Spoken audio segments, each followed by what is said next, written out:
Now we're going to discuss probability.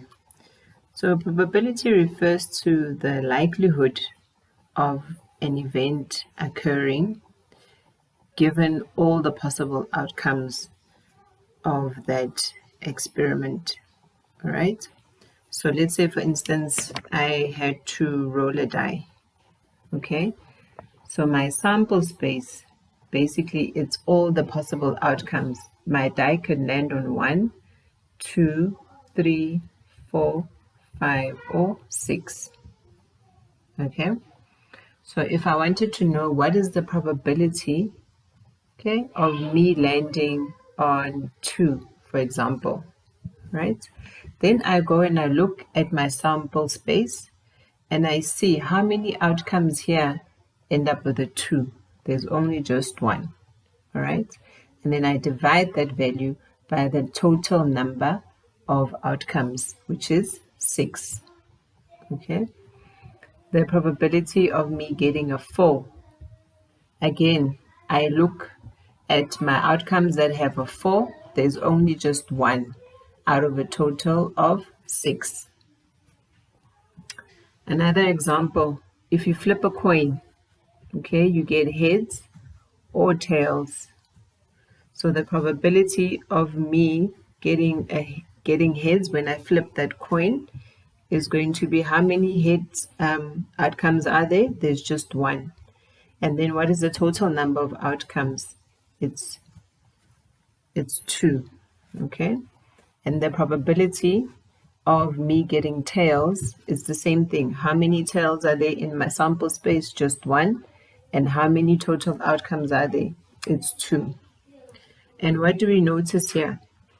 That if I add the probabilities of all my outcomes, okay, they end up being equals to 1. A half plus a half is equals to 1.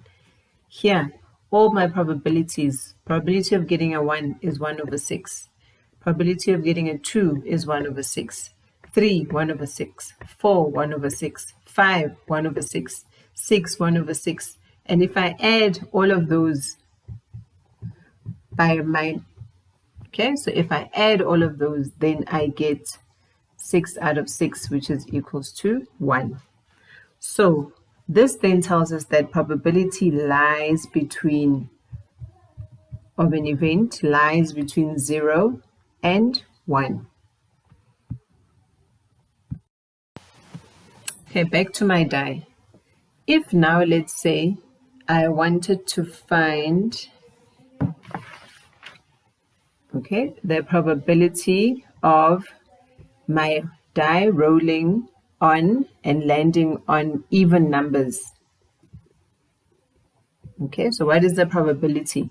So what do? I look at the outcomes that have even numbers. All right, so my even number is a 2, a 4, and a 6. So how many outcomes is that? It's 3 out of a total of 6 outcomes. Okay, the probability of not getting a 3. Okay, so of not getting a 3. Let's look here. How many of those are there? It can land on 1, 2, 4, 5, and 6. So it tells me the probability of it not landing on 3 is 5 out of 6.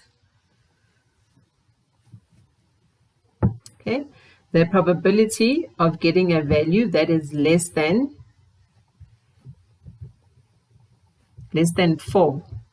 You look at the numbers that are less than 4. How many numbers are those? It's 3. So it's 3 out of 6. Okay, you can recall we said that the probability of not getting a 3 is 5 over 6. And the probability of getting 3 is equals to 1 over 6. Okay, so if we add these two, we get 5 over 6 plus 1 over 6, which is 6 over 6, and that's equals to 1. So then we say these two events are complementary events. Okay, so then we're saying that the probability of getting A plus the probability of not getting an A, put a line over it, is equals to 1. And it makes sense, right? Because here, when you're getting a 3, it's 1 over 6, okay?